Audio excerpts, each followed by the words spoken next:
Hey guys ఎలా ఉన్నారు? ఒక 1 వీక్ ముందు వరకు చార్లీ కర్క్ ఎవరో కూడా మీలో చాలా మందికి తెలిసి ఉండదు. కానీ ఈ రోజు అతను చనిపోయిన తర్వాత ప్రపంచం మొత్తం చార్లీ కర్క్ గురించి మాట్లాడుకుంటుంది. ఇన్ఫాక్ట్ గూగుల్ ట్రెండ్స్ ప్రకారం గూగుల్ సెర్చెస్ లో హూ ఇస్ చార్లీ కర్క్ అనే ఫ్రేజ్ రికార్డు స్థాయిలో సెర్చ్ అయింది. చాలా మంది అతను చనిపోయిన విధానం గురించి డిస్కస్ చేస్తుంటే ఇంకొంతమంది అసలు ఇతను ఎవరు, ఎందుకు అందరూ ఇతని గురించి మాట్లాడుకుంటున్నారు అనేది తెలుసుకోవాలనుకుంటున్నారు. ఇంకొంతమంది అయితే అసలు చార్లీకి మంచివాడా చెడ్డవాడా, అతను చావటం కరెక్టేనా అనే క్వశ్చన్స్ కి ఆన్సర్స్ వెతుకుతున్నారు. సో మీరు ఎక్కడెక్కడికో వెళ్ళి వెతకాల్సిన పని లేదు. చార్లీ కర్క్ గురించి, అతను చనిపోయిన విధానం గురించి, ముఖ్యంగా అతని క్యారెక్టర్ గురించి మీకు ఉన్న క్వశ్చన్స్ అన్ని ఈ రోజు వీడియోలో మీకు క్లియర్ చేస్తాను. సో వీడియోలో స్కిప్ చేయకుండా ఎండ్ వరకు చూడండి. చార్లీ కర్క్ గురించి మీరు వినకపోయినా రీల్స్ లో కానీ యూట్యూబ్ షార్ట్స్ లో కానీ ఇతను చూసే ఉంటారు.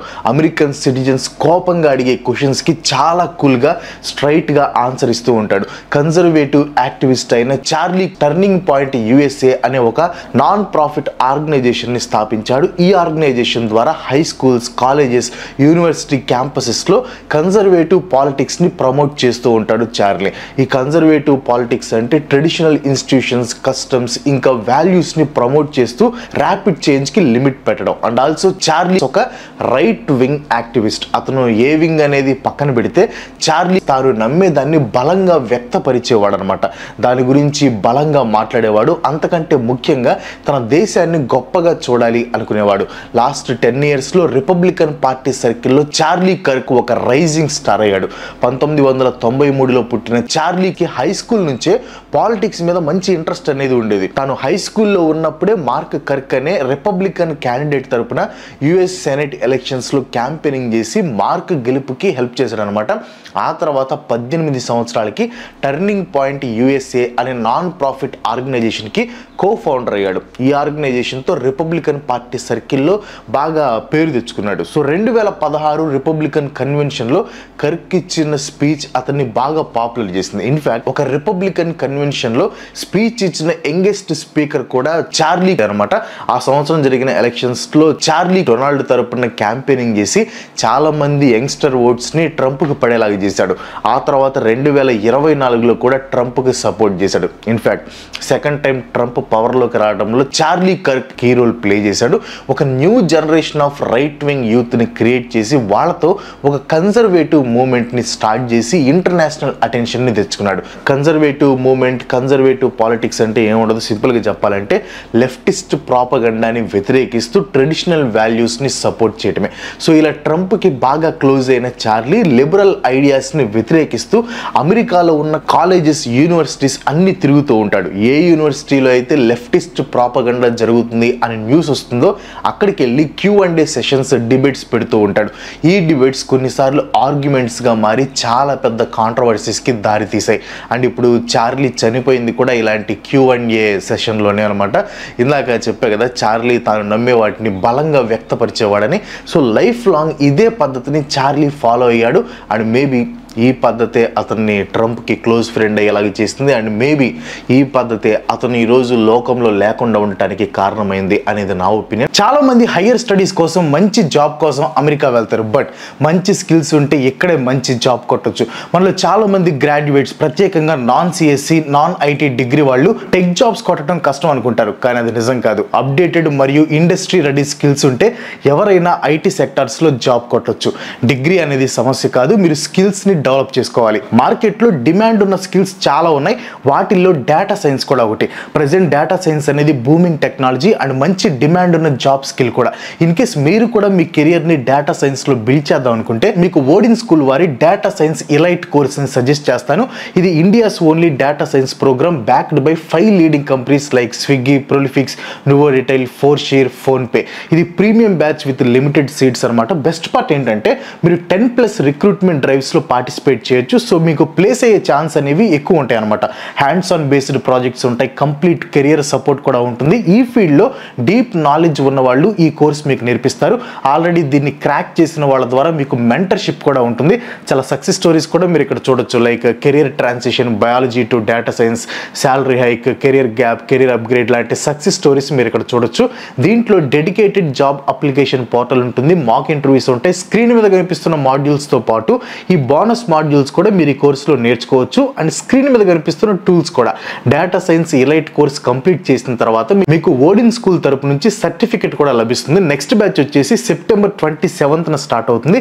ఇంట్రెస్ట్ ఉన్న వాళ్ళు ఈ ఫామ్ ని ఫిల్ చేసేయండి, వాళ్ళే మీకు కాల్ చేస్తారు. దీనికి సంబంధించిన డీటెయిల్స్ నేను కింద డిస్క్రిప్షన్ లో పిన్ చేసిన కామెంట్స్ లో ఇచ్చాను, ఖచ్చితంగా చెక్ చేయండి. Now get back.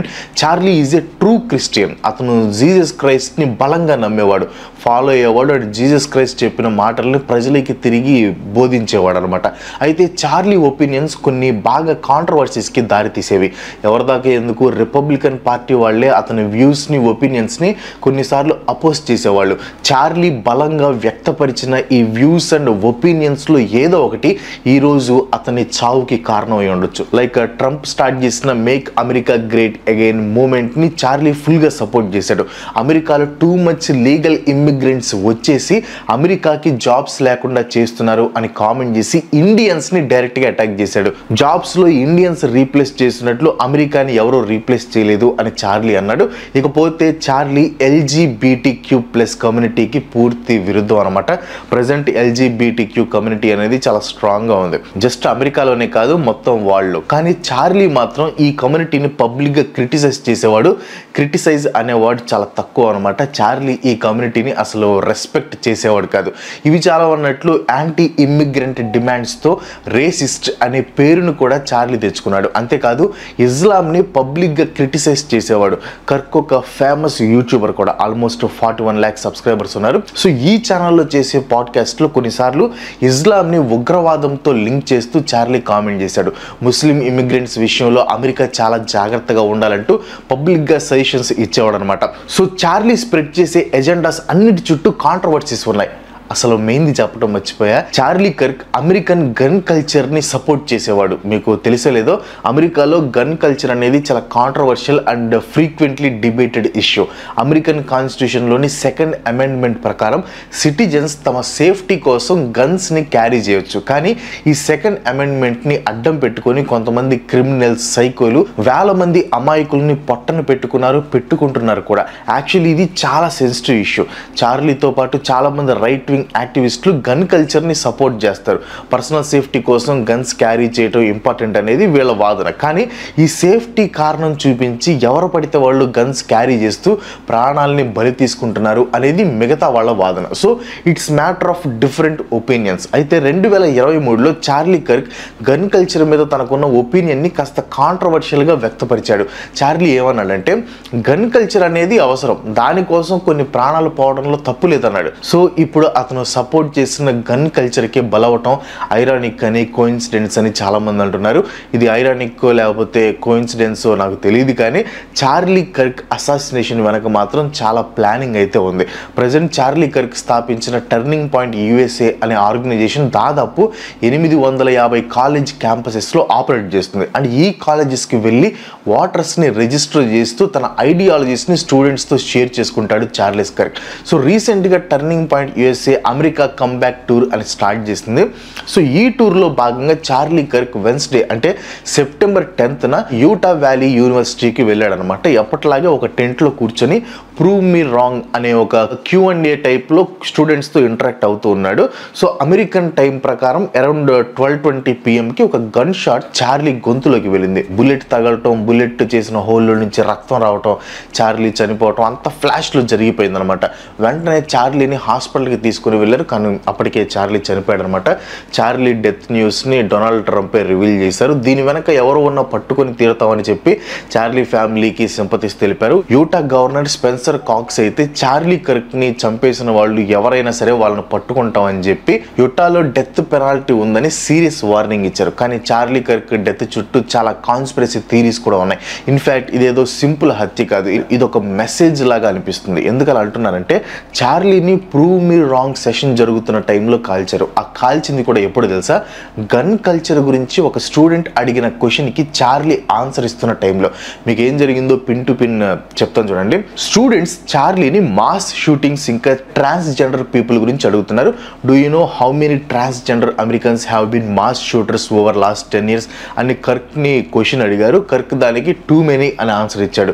క్రౌడ్ అంతా క్లాప్స్ కొట్టారు. ఆ తర్వాత do you know how many mass shooters there have been been in America over last 10 years అని కర్క్ని క్వశ్చన్ అడిగారు. Counting or non counting gang violence అని కర్క్ రిప్లై ఇచ్చాడు. ఇలా రిప్లై ఇచ్చిన కొన్ని సెకండ్స్ తర్వాతనే కర్క్ నెక్ నుండి బుల్లెట్ దూసుకుని వెళ్ళింది. సో ఎవరైతే చార్లీని చంపారో క్లియర్గా వాళ్ళకి గన్ కల్చర్ ఇంకా ట్రాన్స్జెండర్ మీద కర్క్కి ఉన్న వ్యూస్ అండ్ ఒపీనియన్స్ నచ్చలేదు.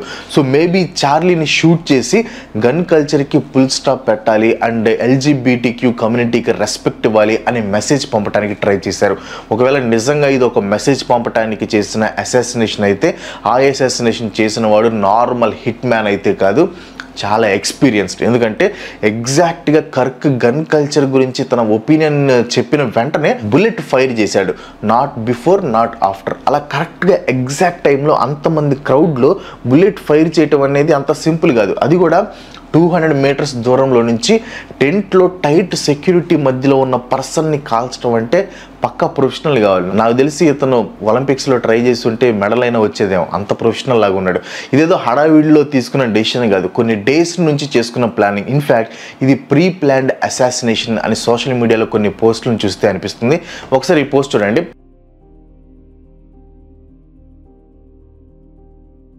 ఇవేవో ర్యాండమ్ పోస్ట్ లాగా అనిపించవచ్చు, కానీ ఈ పోస్టుల్లో క్లియర్గా చార్లెస్కి వార్నింగ్ ఇస్తుంది.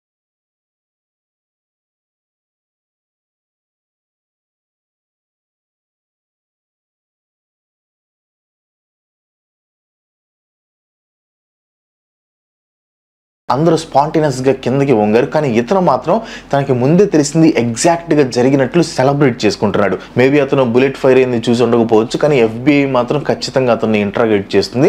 కర్క్ షూటింగ్ జరిగిన వెంటనే ఒక సస్పెక్ట్ని అథారిటీస్ కస్టడీలోకి తీసుకున్నారు, కానీ ఇంట్రాగేషన్ చేసిన తర్వాత అతన్ని వదిలేశారు. ఆ తర్వాత FBI చార్లెస్ని కాల్చాడు అని అనుమానిస్తున్న సస్పెక్ట్స్ ఫొటోస్ని రిలీజ్ చేసింది. ఈ సస్పెక్ట్ కాలేజ్ ఏజ్డ్ పర్సన్ అయి ఉంటాడని FBI అంచనా వేస్తుంది. అంతేకాదు సస్పెక్ట్ గురించి ఎటువంటి ఇన్ఫర్మేషన్ ఇచ్చినా $100,000 రివార్డ్స్ ఇస్తామని FBI ప్రకటించింది. ఇది సింగిల్ పర్సన్ చేసి ఉండొచ్చు, లేదా మేబీ దీని వెనక ఒక గ్రూప్ ఆర్గనైజ్డ్గా చేసి ఉండొచ్చు, అది కూడా ఫుల్ ఫ్లెడ్జ్డ్ ప్లానింగ్తో. ఎందుకంటే షూటింగ్ జరిగిన వెంటనే క్రౌడ్లో ఎవరో కర్క్ని చంపేశాం అని కన్ఫెస్ చేశారని లైవ్ విట్నెస్ చెప్పాడు.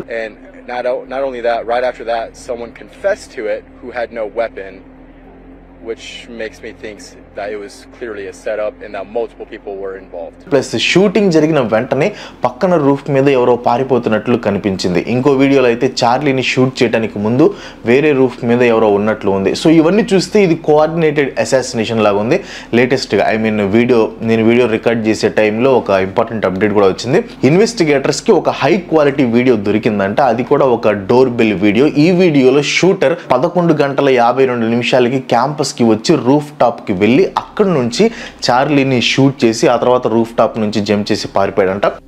Starting at 11:52 a.m., the subject arrived on campus, shortly away from campus. We have tracked his movements onto the campus, through the stairwells, up to the roof, across the roof to a shooting location. After the shooting, we were able to track his movements as he moved to the other side of the building, jumped off of the building, and fled off of the campus and into a neighborhood. As of now ఆ door bell వీడియోని public release చేయలేదు. ఇంకా almost Charlie Kirk assassination జరిగిన 3 రోజుల తర్వాత tailor Robinson అనే 22 సంవత్సరాల వ్యక్తిని అథారిటీస్ అరెస్ట్ చేశారు. 3 రోజుల పాటు FBI చార్లీని షూట్ చేసిన సస్పెక్ట్ కోసం తీవ్రంగా గాలించింది.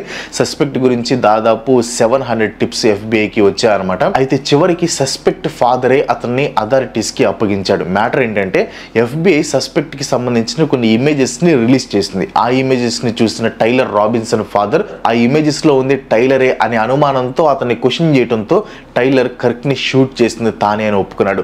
పోలీసులకి దొరికే లోపు టైలర్ సూసైడ్ చేసుకుందాం అనుకున్నాడంట, కానీ టైలర్ తండ్రి వాళ్ళ ఫ్యామిలీ ఫ్రెండ్ అయిన యూత్ పాస్టర్కి కాల్ చేసి పిలిపించి ఆ తర్వాత ఇద్దరు కలిసి నచ్చజెప్పి అథారిటీస్కి లొంగిపోయేలాగా టైలర్ని ఒప్పించారు.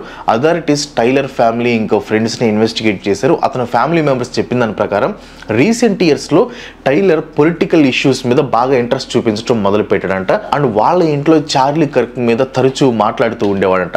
రీసెంట్ గా ఒక ఫ్యామిలీ డిన్నర్ అప్పుడు చార్లీ కర్క్ మీద కోపాన్ని అంతా బయట పెట్టాడంట. చూడటానికి అబ్నార్మల్ గా కామ్ గా ఉండే టైలర్ కి ప్రీవియస్ గా ఎటువంటి క్రిమినల్ రికార్డ్ లేదు. ప్లస్ మంచి గ్రేడ్స్ రావడంతో టైలర్ కి స్కాలర్షిప్లు కూడా వచ్చాయంట. టైలర్ చార్లెస్ ని ఎందుకు షూట్ చేశాడు, తన మోటివ్ ఏంటి అనేది ఇంకా బయటకు రాలేదు. కానీ అతను ఫైర్ చేసిన బుల్లెట్ కేసింగ్స్ మీద హే ఫేసిస్ట్ క్యాచ్ బెల్లాసియో అని మార్కింగ్స్ ఉన్నాయని FBI వెల్లడించింది. టైలర్ కి డెత్ పెనాల్టీ పడాలని ప్రెసిడెంట్ డొనాల్డ్ ట్రంప్ డిమాండ్ చేశారు. Charlie Kirk wife Erika Lane తన హస్బెండ్ అసాసినేషన్ గురించి ఎమోషనల్ గా మాట్లాడారు. చార్లీ కర్క్ ని చంపేశారు కానీ అతని వాయిస్ మాత్రం సైలెంట్ అవ్వదని, ఇంకా నుంచి టర్నింగ్ పాయింట్ ని నడిపించే బాధ్యత తాను తీసుకుంటానని ఎరికా అన్నారనమాట. సో ఇవి Trump closest ally Charles Kirk assassination details. Maybe నేను వీడియో పెట్టే టైంకి ఇంకా మేజర్ అప్డేట్స్ రావచ్చు. కొంతమంది అయితే చార్లీ కర్క్ డెత్ ని సెలబ్రేట్ కూడా చేసుకుంటున్నారు.